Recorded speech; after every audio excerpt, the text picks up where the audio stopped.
ನಕ್ಷತ್ರ ನಾಡಿ ವಿಶೇಷ ನೇರ ಪ್ರಸಾರ ಕಾರ್ಯಕ್ರಮಕ್ಕೆ ತಮ್ಮೆಲ್ಲರಿಗೂ ಪ್ರೀತಿಯ ಸ್ವಾಗತ. ನಾನು ಕಾವ್ಯ ವಿಶ್ವಕರ್ಮ. ಎಂದಿನಂತೆ ಈ ಕಾರ್ಯಕ್ರಮದಲ್ಲಿ ನಮ್ಮೊಟ್ಟಿಗಿದ್ದಾರೆ ಮಾಸ್ಟರ್ ಪಂಡಿತ ದಿನೇಶ್ ಗುರೂಜಿಯವರು. ಅವರನ್ನ ಕಾರ್ಯಕ್ರಮಕ್ಕೆ ಬರಮಾಡಿಕೊಳ್ತಾ ಕಾರ್ಯಕ್ರಮವನ್ನು ಶುರು ಮಾಡ್ತಾ ಹೋಗೋಣ. ಗುರುಗಳೇ ನಮಸ್ತೆ, ಕಾರ್ಯಕ್ರಮಕ್ಕೆ ಸ್ವಾಗತ. ಓಂ ಶ್ರೀ ಗುರುಭ್ಯೋ ನಮಃ. ಹರಿ ಓಂ. ಜ್ಞಾನಾನಂದಮಯಂ ದೇವಂ ನಿರ್ಮಲ ಸ್ಫಟಿಕಾಕೃತಿಂ ಆಧಾರಾಂ ಸರ್ವವಿದ್ಯಾನಾಂ ಹಯಗ್ರೀವ ಮುಪಾಸ್ಮಹೆ. ಓಂ ದ್ರಾಂ ದ್ರೀಂ ದ್ರೌಂ ಸಹ ಶುಕ್ರಾಯ ನಮಃ. ಓಂ ನಮೋ ಭಗವತೆ ವಾಸುದೇವಾಯ. ಓಂ ನಮೋ ನಾರಾಯಣಾಯ. ನಮಸ್ಕಾರ ವೀಕ್ಷಕರೇ, ಗುರುಗಳನ್ನ ಕಾರ್ಯಕ್ರಮಕ್ಕೆ ಬರಮಾಡಿಕೊಂಡಿದ್ದಾಯಿತು. ಇದೀಗ ನಿಮ್ಮ ಕೆಲಸ ಸ್ಕ್ರೀನ್ ಮೇಲೆ ಕಾಣಿಸ್ತಾ ಇರುವಂತಹ ನಂಬರ್ಗೆ ಕರೆ ಮಾಡಿ ಮಾತನಾಡಿ ಅಂತ ಹೇಳ್ತಾ ಕಾರ್ಯಕ್ರಮವನ್ನು ಮುಂದುವರಿಸ್ತಾ ಹೋಗೋಣ. ನೀವು ಕೂಡ ನಕ್ಷತ್ರ ನಾಡಿ ತರಗತಿಯ ಮೂಲಕ ಜ್ಯೋತಿಷ್ಯ ಶಾಸ್ತ್ರವನ್ನು ಕಲಿಯಬಹುದಾಗಿದೆ. ಈ ಕೋರ್ಸ್ ಆರಂಭ ಮಾಡಿದ್ರೆ ಕೇವಲ 7,999 ರೂಪಾಯಿಯಲ್ಲಿ 15 ದಿನಗಳಲ್ಲೇ ಮನೆಯಿಂದಲೇ ಕುಳಿತು ನೀವು ಜ್ಯೋತಿಷ್ಯ ಶಾಸ್ತ್ರವನ್ನು ಕಲಿಯಬಹುದು. ಅದಾದ ನಂತರ PhD ಡಾಕ್ಟರೇಟ್ ಅನ್ನು ಕೂಡ ಪಡಿಬಹುದಾಗಿದೆ ಈ ಒಂದು ಕೋರ್ಸಲ್ಲಿ. ಹಾಗಾದ್ರೆ ಇದರ ಬಗ್ಗೆ ಏನೆಲ್ಲ ವಿವರಗಳು ಬೇಕು, ಯಾವೆಲ್ಲ ವಿವರಗಳು ಬೇಕು ಅಂತಂದ್ರೂ ಕೂಡ ನೀವು ಸ್ಕ್ರೀನ್ ಮೇಲೆ ಕಾಣಿಸ್ತಾ ಇರುವಂತಹ ಗುರುಗಳ ನಂಬರ್ಗೆ ಕರೆ ಮಾಡಬಹುದು.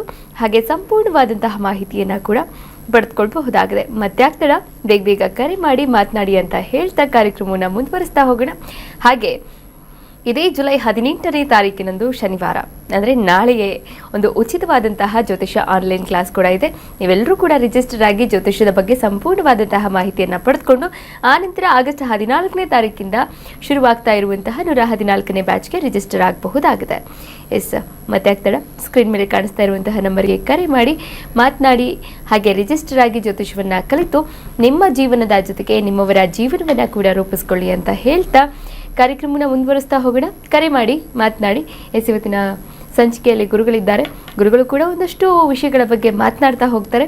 ಇವತ್ತು ಯಾವೆಲ್ಲ ವಿಚಾರಗಳ ಬಗ್ಗೆ ಮಾತನಾಡ್ತಾ ಹೋಗ್ತಾರೆ ಗುರುಗಳನ್ನ ಕೇಳ್ತಾ ಹೋಗೋಣ. ಆದ್ರೆ ಅದಕ್ಕೂ ಉಚಿತ ತರಗತಿ ಬಗ್ಗೆ ಒಂದು ಸ್ವಲ್ಪ ಹೇಳ್ಬಿಡೋಣ. ಯಾಕಂದ್ರೆ ಉಚಿತ ತರಗತಿಗಳು ಅಂದ್ರೆ ಏನೋ ಅದೇನೋ ಉಚಿತನಾ ಅಂತ ಅನ್ಕೊಂಡ್ಬಿಡ್ತಾರೆ. ನಮ್ಮ 15 ದಿವಸದ ಒಂದು ತರಗತಿಯಲ್ಲಿ ನಿಮಗೆ ಕಾನ್ಫಿಡೆನ್ಸ್ ಬರಬೇಕು. ಜನ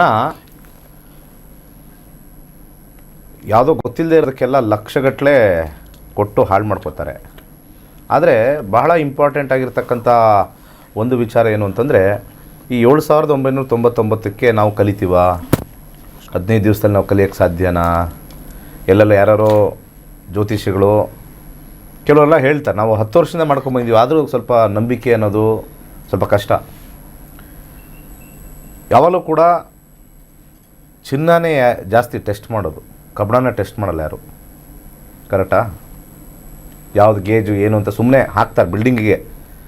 30-40 ವರ್ಷ ಇರ್ತಕ್ಕಂಥ ಬಿಲ್ಡಿಂಗಿಗೆ ಆ ಮೇಸ್ತ್ರಿ ಏನು ತಂದು ಕೊಟ್ಟನೋ ಕಂಬಿ ಅದನ್ನು ಹಾಕ್ತಾರೆ. ಅದೇ ನಾವು ಚಿನ್ನ ತೊಗೊಳ್ಬೇಕಾದ್ರೆ ಅದರಲ್ಲಿ 916 ಇದೆಯಾ ಅಥವಾ 912ನಾ ಏನೇನೋ ಬರ್ತಾವೆ ಅದರಲ್ಲಿ, ಅದನ್ನು ನೋಡ್ತಾರೆ. ಅದರಲ್ಲಿ 2 ಥರ ಬೇರೆ ನೋಡ್ತಾರೆ, ಅದಕ್ಕೆ ಕಾಸ್ಟ್ಲಿ. ಸೊ ಹಾಗೆ ಈ ಜ್ಯೋತಿಷ್ಯನ ಗೋಲ್ಡ್ಗೆ ಹೋಲಿಸ್ತಾ ಇರೋದು ಭಾಳ ಖುಷಿ ಆಗುತ್ತೆ ನನಗೆ. ಟೆಸ್ಟ್ ಮಾಡಬೇಕು ಆಗುತ್ತಾ ಇಲ್ವ ಅಂತ. ಯಾಕಂದರೆ ಕೊಡೋದು ಅರ್ಧ ಗ್ರಾಮ್ ಚಿನ್ನದ ಬೆಲೆ ನಾವು ತೊಗೊಳ್ಳೋದು. ಅದನ್ನು ತೊಗೊಂಡೋಗಿ ಎಲ್ಲಿಗೆ ಹಾಕ್ತೀವಿ ಅಂತಂದರೆ ದೇವಸ್ಥಾನಕ್ಕೆ, ಅಭಿವೃದ್ಧಿಗೆ, ಅನ್ನದಾನಕ್ಕೆ ಕೊಡ್ತೀವಿ. ಇದನ್ನು ತಲೆಯಲ್ಲಿ ಇಟ್ಕೊಳ್ಳಿ ಎಲ್ಲರೂ. ಯಾವುದೇ ತಗೊಂಡೋಗಿ ಏನೂ ಅಲ್ಲಿ ಬೇರೆ ವಿಚಾರಗಳು ಮಾಡಲ್ಲ.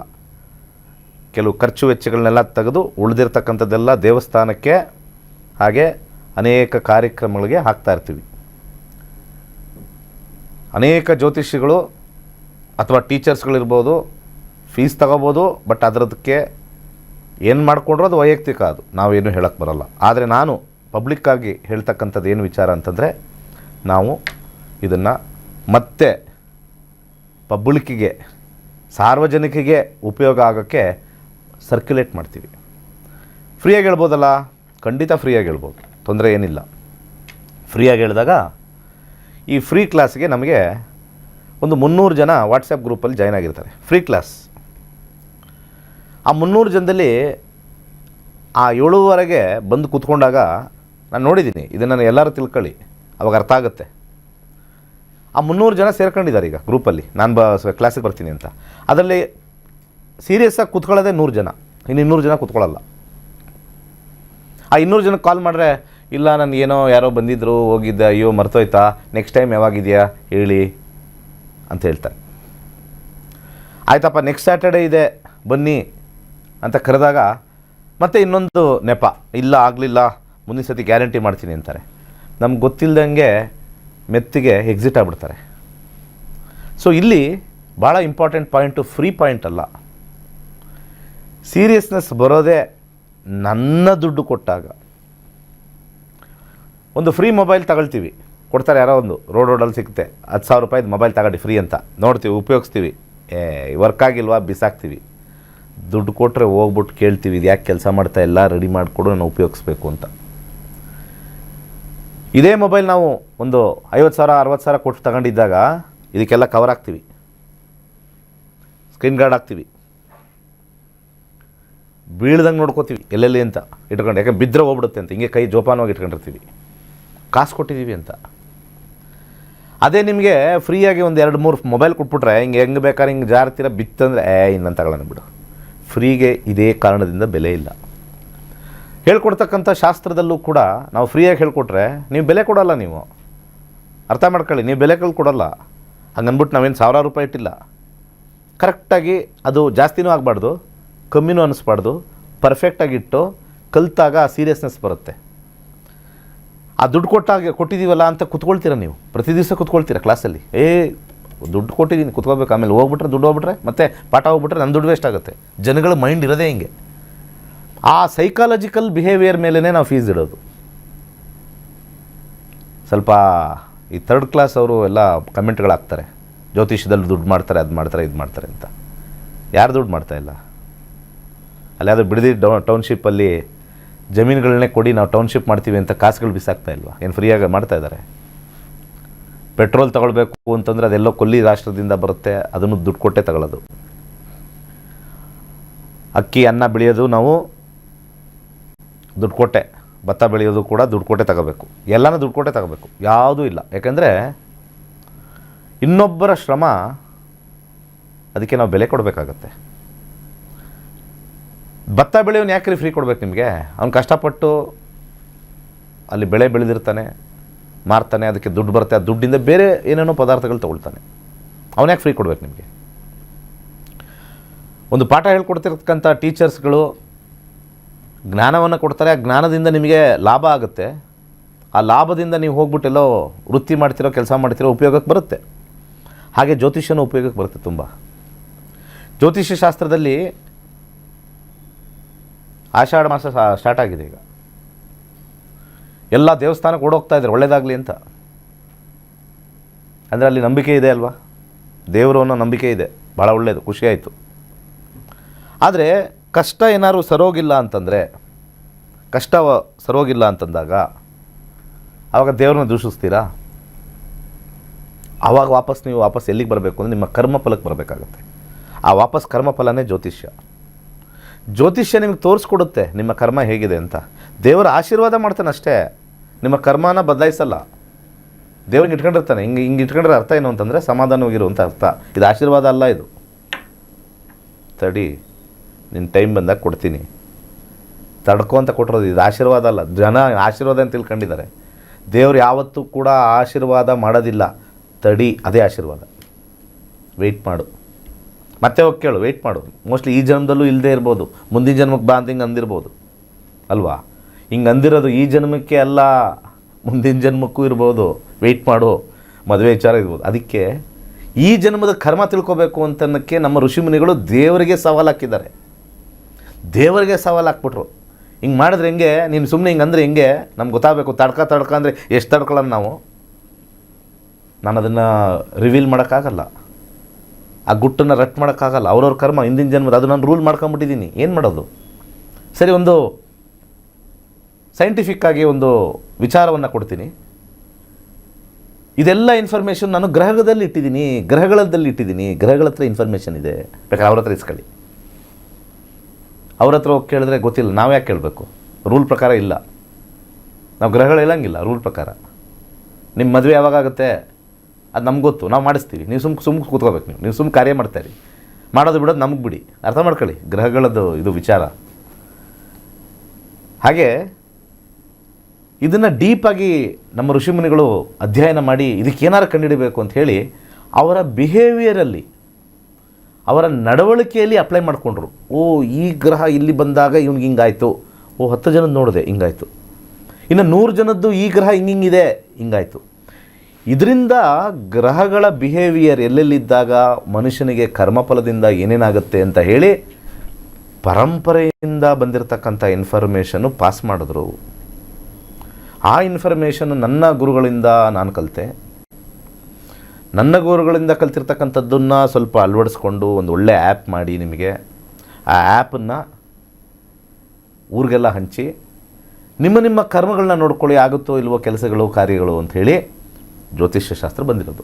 ಆದರೆ ಇವತ್ತಿನ ಸಮಾಜದಲ್ಲಿ ಬಹಳ ಇಂಪಾರ್ಟೆಂಟ್ ಏನು ಅಂತಂದರೆ, ಎಲ್ಲರೂ ಕೂಡ ನಿಮಗೆ ಪೂಜೆ ಮಾಡಿಸಿ ನಿಮ್ಮ ಜೀವನ ಬದಲಾಗುತ್ತೆ ಅಂತ ಹೇಳ್ತಕ್ಕಂಥ ಪುರೋಹಿತರಾಗಿರಲಿ ಜ್ಯೋತಿಷರಾಗಿರಲಿ ಹೆಚ್ಚು ಉಟ್ಕೊಂಡಿದ್ದಾರೆ. ನೆಮ್ಮದಿಗೋಸ್ಕರ ಮಾಡು, ಒಳ್ಳೆ ಕರ್ಮ ಬರಲಿ ಅಂತ ಮಾಡು ಅಂತ ಹೇಳ್ತಕ್ಕಂಥವ್ರು ಸತ್ಯವಾದಿಗಳು. ಮಾಡ್ತಕ್ಕಂಥ ಫಲವನ್ನು ನಿಮಗೆ ಅಪೇಕ್ಷೆ ಇಲ್ಲದೆ ಮಾಡು ಅಂತ ಹೇಳಿ ಭಗವದ್ಗೀತೆಯಲ್ಲಿ ಬರೀತಾರೆ.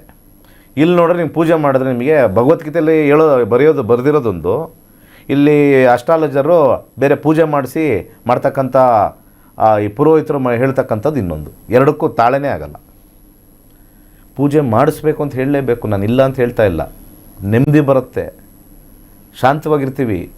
ಫಲವನ್ನು ಅಪೇಕ್ಷಿಸಬೇಡಿ, ಬಟ್ ಮಾಡಬೇಕು. ನಮ್ಮ ಧರ್ಮ ಇಂಥದ್ದು ಹೇಳಬೇಕು. ನಮ್ಮ ಧರ್ಮಕ್ಕೆ ಬೇರೆ ಧರ್ಮದಲ್ಲೆಲ್ಲ ಅವೆಲ್ಲ ಹೇಳೋದೇ ಇಲ್ಲ. ನೀವು ಕುರಾನ್ ಇಡಲೇಬೇಕು ಮನೇಲಿ, ನಮಾಜ್ ಮಾಡಲೇಬೇಕು. ನಿನಗೆ ದುಡ್ಡು ಬರುತ್ತೋ ಇಲ್ವಾ ಅದೆಲ್ಲ ಲೆಕ್ಕಕ್ಕಿಲ್ಲ ರೀ, ಮಾಡಲೇಬೇಕು. ಕ್ರಿಶ್ಚಿಯನ್ ಅವರು ಬೈಬಲ್ ಇಡಲೇಬೇಕು ಮನೇಲಿ. ಬೈಬಲ್ ಸ್ವಲ್ಪ ಆದರೆ ಏನಾರು ಒಂದು ಪೇಜ್ ತೆಗೆದು ಓದಲೇಬೇಕು. ಭಾನುವಾರ ಚರ್ಚ್ಗೆ ಹೋಗಲೇಬೇಕು. ನಿನ್ನ ಕಷ್ಟ ಬರಲಿ ಬಿಡಲಿ ಅವೆಲ್ಲ ಏನಿಲ್ಲ. ಅದು ಕಷ್ಟ ಅಂದರೆ ಭಗವಂತ ನಿನ್ನ ಟೆಸ್ಟ್ ಮಾಡ್ತಾ ಇದ್ದಾನೆ ಹೋಗು ಅಂತ. ಹೀಸ್ ಟೆಸ್ಟಿಂಗ್ ಯು ಅಂದ್ಬಿಡ್ತಾರೆ. ಸೊ ಹಾಗೆ ನಮ್ಮದ್ರಲ್ಲಿ ಸ್ವಲ್ಪ ಬದಲಾವಣೆ ಆಗಿಲ್ಲ. ಇದು ಕಷ್ಟ ಇದಾಗೋದು. ನಮ್ಮ ಹಿಂದೂಗಳಿಗೆ ಹಲವಾರು ವಿಚಾರಗಳು, ಹಲವಾರು ಜನಗಳು ಅವ್ರು ಹೇಳಿದ್ದೇ ವೇದವಾಕ್ಯ. ಆ ಕಾರಣದಿಂದ ತುಂಬ ಜನಕ್ಕೆ ಸ್ವಲ್ಪ ಈ ಸಿಸ್ಟಮ್ ಅರ್ಥ ಮಾಡ್ಕೊಳ್ಳೋದು ಕಷ್ಟ. This is a very vast system, ತುಂಬ ವಾಸ್ಟ್ ಇದು. ವೇದಗಳೆಲ್ಲ ಇದ್ದಾವೆ. ಯಜುರ್ವೇದ, ಋಗ್ವೇದ, ಅಥರ್ವಣ ವೇದ, ಸಾಮವೇದ ಎಲ್ಲ ವೇದಗಳಿದ್ದಾವೆ. ಆ ವೇದದಲ್ಲಿ ಇನ್ಫಾರ್ಮೇಷನ್ ಇದೆ, ಅದರೊಳಗಡೆ ಸಬ್ ಇನ್ಫಾರ್ಮೇಷನ್ಸ್ ಇದೆ. ಆ ಸಬ್ಬಲ್ಲಿ ಜ್ಯೋತಿಷ್ಯ ಬರುತ್ತದ್ದು. ಗಣಿತ, ಜ್ಯೋತಿಷ್ಯ, ಸಂಹಿತ ಇವೆಲ್ಲ ಬರ್ತಕ್ಕಂಥದ್ದು. ಅದರೊಳಗಡೆ ನಾವು ಜ್ಯೋತಿಷ್ಯದಲ್ಲಿ ಎರಡು ಥರ, ಅದರಲ್ಲಿ ಪಂಚಾಂಗ ಮತ್ತು ಅದರೊಳಗಡೆ ಈ ಫಲಜ್ಯೋತಿಷ್ಯ ಅಂತ. ಆ ಫಲಜ್ಯೋತಿಷ್ಯದಲ್ಲಿ ಎರಡು, ಮೇದಿನಿ ಜ್ಯೋತಿಷ್ಯ ಮತ್ತು ಮನುಷ್ಯನ ಜ್ಯೋತಿಷ್ಯ ಅಂತ. ಆ ಮನುಷ್ಯನ ಜ್ಯೋತಿಷ್ಯದ ವಿಚಾರ ಈಗ ಬರ್ತಾಯಿದ್ದೀನಿ ಅಷ್ಟೇ. ಇದೇ ಸ್ಯಾಟರ್ಡೆ ಫ್ರೀ ಕ್ಲಾಸ್ ಇದೆ, ಬನ್ನಿ. ಏನೇನೆಲ್ಲ ಹೇಳ್ಕೊಡ್ತೀನಿ, ಏನೇನೆಲ್ಲ ನೀವು ಕಲಿಬೋದು, ನಿಮ್ಮ ಕರ್ಮ ಹೇಗಿದೆ ಅಂತ ಹೇಗೆ ತಿಳ್ಕೊಳ್ಳೋಕ್ಕೆ ಸಾಧ್ಯ, ಏನಾಗುತ್ತೆ ಏನಾಗಲ್ಲ ಯಾವ ಸಮಯದಲ್ಲಿ ತಿಳ್ಕೊಂಡು ಜೀವನ ಮಾಡ್ತಕ್ಕಂಥದ್ದು. ಬದಲಾಯಿಸೋಕ್ಕಾಗಲ್ಲ, ಹಣೆ ಬರನ ಬದಲಾಯಿಸೋಕ್ಕಾಗಲ್ಲ. ಎಲ್ಲ ಕರ್ನಾಟಕದ ಜನತೆಗೆಲ್ಲ ಹೇಳೋದು ಒಂದೇ, ಜ್ಯೋತಿಷ್ಯ ಕಲ್ತವ್ರು ಏನೂ ಕಿತ್ಕೊಳ್ಳೋಕ್ಕಾಗಲ್ಲ, ಏನು ಚೇಂಜು ಮಾಡೋಕ್ಕಲ್ಲ, ಏನು ಕಿತ್ಕೊಳ್ಳೋಕ್ಕಾಗಲ್ಲ. ಜ್ಯೋತಿಷ್ಯ ಅಥವಾ ಜ್ಯೋತಿಷಿ ಅಥವಾ ಯಾರಿಗೇ ಆಗಲಿ ಸಮಸ್ಯೆ ಬಂತು ಅಂತಂದರೆ ಅಲ್ಲಿ ಕಮೆಂಟ್ ಇಡೋದಲ್ಲ, ಓ ಇವನು ಜ್ಯೋತಿಷಿ, ಇವನದು ಸಮಸ್ಯೆ ಇವನಿಗೆ ತಿಳ್ಕೊಳಕ್ಕಾಗಲ್ಲ. ಯಾರು ಏನು ಮಾಡೋಕ್ಕಾಗಲ್ಲ. ನೋಡಿ, ಒಂದು ದಾರಿಲಿ ಹೋಗ್ತೀವಿ, ಒಂದು ವಿಚಾರ ಹೇಳ್ತೀನಿ ಎಲ್ಲರಿಗೂ, ಇದು ಭಾಳ ಇಂಪಾರ್ಟೆಂಟ್ ಪಾಯಿಂಟು. ಏನೋ ಕಷ್ಟದ ಕಾಂಬಿನೇಷನ್ ಕೆಲವು ಇರ್ತವೆ, ಅದು ಬಂದಿದೆ ಅಂದ್ಕೊಳ್ಳೋಣ. ಯಾರ ಜೊತೆನೋ ನಾವು ಹೋಗ್ತೀವಿ, ಅವರು ನಮಗೆ ಮೋಸ ಮಾಡ್ತಾರೆ. ಇನ್ನು ಇರೋರೆಲ್ಲ ಏನು ಹೇಳ್ತಾರೆ, ನೀನು ಯೋಚನೆ ಮಾಡಿ ಅವನ ಜೊತೆ ಹೋಗ್ಬೇಕಾಯ್ತು, ನೀನು ಆಲೋಚನೆ ಮಾಡಿ ಅವನ ಜೊತೆ ವ್ಯವಹಾರ ಮಾಡಬೇಕಾಯ್ತು, ನಿನಗೆ ಬುದ್ಧಿ ಇರಲಿಲ್ವ, ನಿನಗೆ ಅಷ್ಟೆಲ್ಲ ಗೊತ್ತಿದೆ, ನೀನು ಅವ್ರು ಯೋಚನೆ ಮಾಡಿ ನೀನು ಅವ್ರ ಜೊತೆ ವ್ಯವಹಾರ ಮಾಡಬೇಕಾಯ್ತು, ಮೋಸ ಹೋದೆ ಅಂತ ಹೇಳ್ತಾರೆ. ದೇವ್ರು ಹೆಂಗಿಟ್ಟಿದ್ದಾನೆ ಅಂದರೆ, ನೀನು ಅವನ ಜೊತೆ ಹೋಗಿಲ್ವಾ, ನೀನು ಸುಮ್ಮನೆ ಇದೆಯಾ, ನೀನು ಹೋಗ್ತಾ ಒಂದು ಆಕ್ಸಿಡೆಂಟ್ ಮಾಡಿಸ್ತಾನೆ. ನೀನೇನು ಮಾಡೇ ಇರಲ್ಲ. ಅಲ್ಲಿ ಇನ್ನೊಂದು ಸತಿ ಹೇಳ್ತಾರೆ, ಅದ್ರಲ್ಲಿ ನೀನು ಹೆಲ್ಮೆಟ್ ಹಾಕೊಂಡು ಹೋಗಿರಲಿಲ್ವಾ, ಅಥವಾ ನೀನು ಯಾಕೆ ಹಿಂಗೆ ಹೋಗಿದ್ದೆ, ಸ್ಲೋ ಆಗಿ ಹೋಗ್ಬೇಕಾಗಿತ್ತು, ಅಲ್ಲೂ ಹೇಳ್ತಾರೆ ಜನ. ಅಲ್ಲೂ ನಾವೇನೋ ಓಡಾಡಿಲ್ಲ, ಅವಾಯ್ಡ್ ಮಾಡಿದ್ವಿ, ಮನೇಲೇ ಕೂತ್ಕೊಂಡ್ವಿ ಅಂದ್ಕೊಳ್ಳಿ. ಮನೇಲಿರ್ತಕ್ಕಂಥ ಸಂಬಂಧಿಕರಿಂದ ಜಗಳ ಮಾಡಿಸ್ತಾನೆ ಬೇಕಂತಾನೆ. ಸುಳ್ಳು ಕೇಸ್ಗಳು ಬಂದುಬಿಡ್ತವೆ ಸಡನ್ನಾಗಿ ಸುಳ್ಳು ಕೇಸ್ಗಳು. ಆ ಒಂದು ಕರ್ಮ ಅನುಭವಿಸ್ಬೇಕು ಅಂತಂದರೆ ಈ ರೀತಿ ಹಲವಾರು ರೀತಿ ಬಂದೇ ಬರುತ್ತೆ. ಆಯಿತು, ಎಲ್ಲ ರೀತಿಯಿಂದನೂ ನಾವು ಚೆನ್ನಾಗಿದ್ದೀವಿ, ಏನು ಯಾವುದು ಪ್ರಾಬ್ಲಮ್ ಇಲ್ಲ. ದೇಹದೊಳಗಡೆ ಕಾಯಿಲೆ ಇಟ್ಬಿಡ್ತಾನೆ ಸಡನ್ನಾಗಿ, ಏನೋ ಹೊಟ್ಟೆ ನೋವು. ಡಾಕ್ಟ್ರ್ ಹತ್ರ ಹೋದರೆ ಸಡನ್ನಾಗಿ ಆಪ್ರೇಷನ್ ಮಾಡಬೇಕು, ಅಪೆಂಡಿಸೈಟಿಸ್ ಏನೋ ಬಂದುಬಿಟ್ಟಿದೆ, ಸಡನ್ನಾಗಿ ಕಿಡ್ನಿ ಪ್ರಾಬ್ಲಮ್ ಆಗಿದೆ. ಸಾರ್ ನಾನು ನೀರು ಚೆನ್ನಾಗಿ ಕುಡಿತೀನಿ, ಅದು ಮಾಡ್ತೀನಿ, ಅವೆಲ್ಲ ಏನಿಲ್ಲ, ಲೆಕ್ಕ ಏನಿಲ್ಲ. ದೇವರು ಹೆಂಗೆ ಬೇಕಾದ್ರೂ ಯಾವ ರೂಟ್ ಬೇಕಾದ್ರೂ ಇಡ್ತಾನೆ. ನಾವು ಯಾರು ಅವಾಯ್ಡ್ ಮಾಡೋಕ್ಕಾಗಲ್ಲ. ನಾವುಗಳೆಲ್ಲ ಮಾತಾಡ್ಕೋತೀವಿ ಅಷ್ಟೇ. ಓ ಹಂಗೆ ಮಾಡಬೇಕಾಯ್ತು, ಹಿಂಗೆ ಮಾಡಬೇಕಾಯ್ತು, ಅಲ್ಲೂ ಬಂದು ಮಾತಾಡ್ತಾರೆ. ನೀವು ಪ್ರತಿ ದಿವಸ ಅರಿಶಿಣದ ನೀರು ಕುಡಿಬೇಕು, ಪ್ರತಿ ದಿವಸ ಜೀರಾ ವಾಟರ್ ಕುಡಿಬೇಕು, ಪ್ರತಿ ದಿವಸ ಬೆಳಿಗ್ಗೆ ಎದ್ದು ಅದು ಕುಡೀರಿ, ಇದು ಕುಡೀರಿ, ಇದು ಕುಡಿದ್ರೆ ಇದು ಬರಲ್ಲ. ಗಾರೆ ಕೆಲಸಕ್ಕೆ ಹೋಗೋರು ರಾತ್ರಿ ಎಲ್ಲ ಎಣ್ಣೆ ಹೊಡೆದು ಬೆಳಿಗ್ಗೆ ಎದ್ದು ಒಯ್ತಾ ಇರ್ತಾನೆ. ಅವನ್ನ ಡಾಕ್ಟ್ರ್ ಹತ್ರ ಹೋಗಿ ಟೆಸ್ಟ್ ಮಾಡಿಸಿದ್ರೆ ಫಸ್ಟ್ ಕ್ಲಾಸ್ ಆಗಿದೆ ಹೋಗಯ್ಯ ಅಂತಾರೆ. ಇವನು ಎಲ್ಲ ಟ್ಯಾಬ್ಲೆಟ್ ತಗೊಂಡು ಎಕ್ಸಸೈಸ್ ಮಾಡ್ಕೊಂಡು ಜಿಮ್ಗೆ ಹೋಗ್ಕೊಂಡು ಮಸಲ್ ಬೆಳೆಸ್ಕೊಂಡು ಒಳಗಡೆ ನೋಡ್ರೆ ವೀಕು. ಆಮೇಲೆ ಒಂದು ದಿವಸ ಹೋಗೇ ಬಿಟ್ಟಿರ್ತಾನೆ ಹಾರ್ಟ್ ಅಟ್ಯಾಕ್ ಆಗಿ. ಜಿಮ್ಗೆ ಹೋಗಿ ಹಾರ್ಟ್ ಅಟ್ಯಾಕ್ ಆಗಿದೆ, ಜಿಮ್ಗೆ ಹೋಗಿ ಹಾರ್ಟ್ ಅಟ್ಯಾಕ್ ಆಗಿಬಿಟ್ಟಿದೆ. ಜಾಸ್ತಿ ಮಾಡ್ತಾಯಿದ್ದೆ, ಇಲ್ಲ ಕರೆಕ್ಟಾಗಿದೆ, ಎಲ್ಲ ಫಿಟ್ಟಿಂಗು, ಎಲ್ಲ ಶೇಕ್ ಕುಡಿತಾಯಿದ್ದೆ, ಎಲ್ಲ ಶೇಕ್ಗಳೆಲ್ಲ ಕುಡಿದು ಎಲ್ಲ ಮಾಡ್ಕೊಂಡು ಎಲ್ಲ ಚೆನ್ನಾಗಿ ಕರೆಕ್ಟಾಗಿದೆ. ಏನು ನೋಡೋಕೆ ಒಳ್ಳೆ ಹ್ಯಾಂಡ್ಸಮ್ ಹೀರೋ ಥರ ಇದ್ದ, ಹೋಗ್ಬಿಟ್ಟ. ಆ ನಂಬರ್ ಬಂತು ಅಂದರೆ ನೀವು ಏನು ಸ್ಮಾರ್ಟ್ ಇರಲಿ, ಸ್ಮಾರ್ಟ್ ಇಲ್ಲದೇ ಇರಲಿ, ಒಂದೇ ಬರುತ್ತೆ. ಇದನ್ನು ಅವಾಯ್ಡ್ ಮಾಡೋಕ್ಕಾಗತ್ತಾ? ನಾನು ಅವಾಯ್ಡ್ ಮಾಡೋಕ್ಕಲ್ಲ, ನೀವು ಅವಾಯ್ಡ್ ಮಾಡೋಕ್ಕಾಗಲ್ಲ. ಎಕ್ಸ್ಟ್ರೀಮ್ ಆಗಿರೋದನ್ನು ಜ್ಯೋತಿಷದಲ್ಲಿ ಅವಾಯ್ಡ್ ಮಾಡೋಕ್ಕಾಗಲ್ಲ. ಯಾವುದು ನಾವು ಮೀಡಿಯಮ್ಮಲ್ಲಿರುತ್ತೋ ಅದನ್ನು ಸರಿ ಮಾಡ್ಕೊಳಕ್ಕೆ ಮಾತ್ರ ಜ್ಯೋತಿಷ್ಯ ಇರೋದು. ಎಕ್ಸ್ಟ್ರೀಮ್ಸ್ ಅಲ್ಲ. 2 ಎಕ್ಸ್ಟ್ರೀಮ್ಸ್ ಇರುತ್ತೆ. ಒಂದು ತುಂಬ ಚೆನ್ನಾಗಿ ಒಳ್ಳೇದಾಗ್ತಾ ಇರುತ್ತೆ, ಅವ್ನಿಗೆ ಎಲ್ಲ ಏನು ಮಾಡಿದ್ರು ಚೆನ್ನಾಗಿರುತ್ತೆ, ಅದಕ್ಕೇನು ಮಾಡೋದೇ ಬೇಡ. ಈ ಕಡೆ ರೈಟ್ ಸೈಡಲ್ಲಿ ಇರ್ತಕ್ಕಂಥದ್ದು ಫುಲ್ ಕೆಟ್ಟದಿರುತ್ತೆ, ಅದಕ್ಕೂ ಏನೂ ಮಾಡೋಕ್ಕಾಗಲ್ಲ. ಇನ್ನು ಮಧ್ಯದಲ್ಲಿರೋದೇ ಆ ಕಡೆ ಈ ಕಡೆ ಇರೋದೇ ನಾವು ಪರಿಹಾರಗಳು ಕೊಡೋದು. ಸೊ ಜ್ಯೋತಿಷ್ಯ ಕಲಿತಾಗ ಯಾವ ಸೈಡ್ ಇದೆ ನಿಮ್ಮ ಜಾತಕ, ಎಕ್ಸ್ಟ್ರೀಮ್ ಒಳ್ಳೇದಿದೆಯಾ, ಎಕ್ಸ್ಟ್ರೀಮ್ ಕೆಟ್ಟದಿದೆಯಾ, ಪರಿಹಾರ ಮಾಡಬೇಕಾ ಮಾಡಬಾರ್ದಾ ನೋಡ್ಕೊಳ್ತೀವಿ. ಮೀಡಿಯಮ್ ಆಗಿದ್ದಾಗ ಮಾತ್ರ ಪರಿಹಾರ ಬರುತ್ತೆ. ಆ ಫಲಿತಾಂಶ ಬರ್ತಕ್ಕಂಥದ್ದು ಅಲ್ಲಿ ಫೈನಲ್ ಆಗಿ ನಾವು ನೋಡ್ತೀವಿ. ಅದನ್ನು ನೋಡ್ಕೋಬೇಕು ಅಂದರೆ ನಿಮ್ಮ ಜಾತಕ ನೀವೇ ಕಲ್ತ್ಕೋಬೇಕು. ನಾವು ಬಂದು ಹೇಳೋಕ್ಕಾಗಲ್ಲ. ಇವತ್ತು 1 ಹೇಳ್ತೀವಿ, ನಾಳೆ 2 ಹೇಳ್ತೀವಿ. ಕಲ್ತ್ಕೊಳ್ಳಿ ಇಷ್ಟು ಮಾತ್ರ ಹೇಳ್ತಾ ಇದ್ದೀನಿ. ಯಾಕೆ ಇಷ್ಟು ಹೇಳಿದೆ ಅಂದರೆ, ಈ ಫ್ರೀ ಕ್ಲಾಸಿಗೆ 200-300 ಜನ ಸೇರ್ತಾರೆ, ಬರೋದೇ 100 ಜನ. ಫ್ರೀ ಕ್ಲಾಸ್ಗೆ ಬರಲ್ಲ ರೀ. ಇನ್ನು ನಾನು ಫ್ರೀ ಇಟ್ಟರೆ ಬರ್ತಾರಾ? ಬರಲ್ಲ. ಓಕೆ ವೀಕ್ಷಕರೇ, ಇವತ್ತಿನ ಸಂಚಿಕೆಯನ್ನು ಮುಗಿಸುವಂತಹ ಹಂತಕ್ಕೆ ತಲುಪಿದ್ದೇವೆ. ಇವತ್ತಿನ ಸಂಚಿಕೆಯಲ್ಲಿ ಸಾಕಷ್ಟು ವಿಚಾರಗಳ ಬಗ್ಗೆ ಗುರುಜಿಯವರು ಮಾಹಿತಿಯನ್ನು ನೀಡಿದರು. ಧನ್ಯವಾದಗಳು ಗುರುಗಳೇ. ಸರ್ವೇ ಜನ ಸುಖಿನೋ ಭವಂತು. ಇದಾಗಿತ್ತು ಇವತ್ತಿನ ನಕ್ಷತ್ರ ನಾಡಿ ವಿಶೇಷ ನೇರ ಪ್ರಸಾರ ಕಾರ್ಯಕ್ರಮ. ನೋಡ್ತಾ ಇರಿ ಕರ್ನಾಟಕ ನ್ಯೂಸ್ ಬೀಟ್. ನ್ಯಾಯ ನಮ್ಮೊಂದಿಗೆ, ನಾವು ನಿಮ್ಮೊಂದಿಗೆ.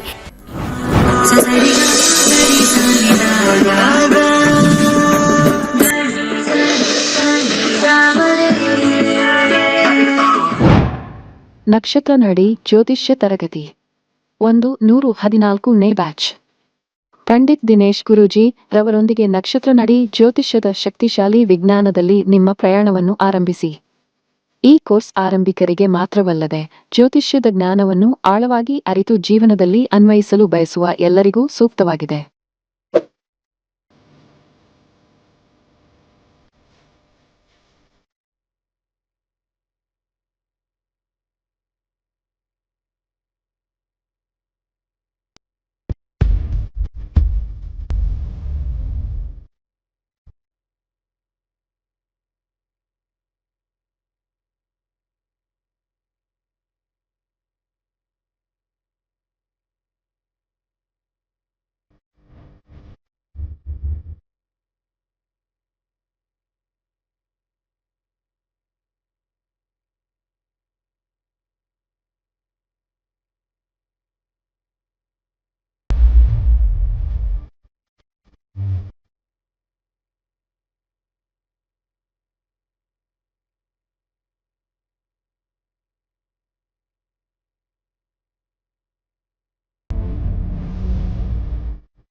ಕೋರ್ಸ್ ವಿವರಗಳು. ಪ್ರಾರಂಭ ದಿನಾಂಕ 10ನೇ ಆಗಸ್ಟ್ 2026.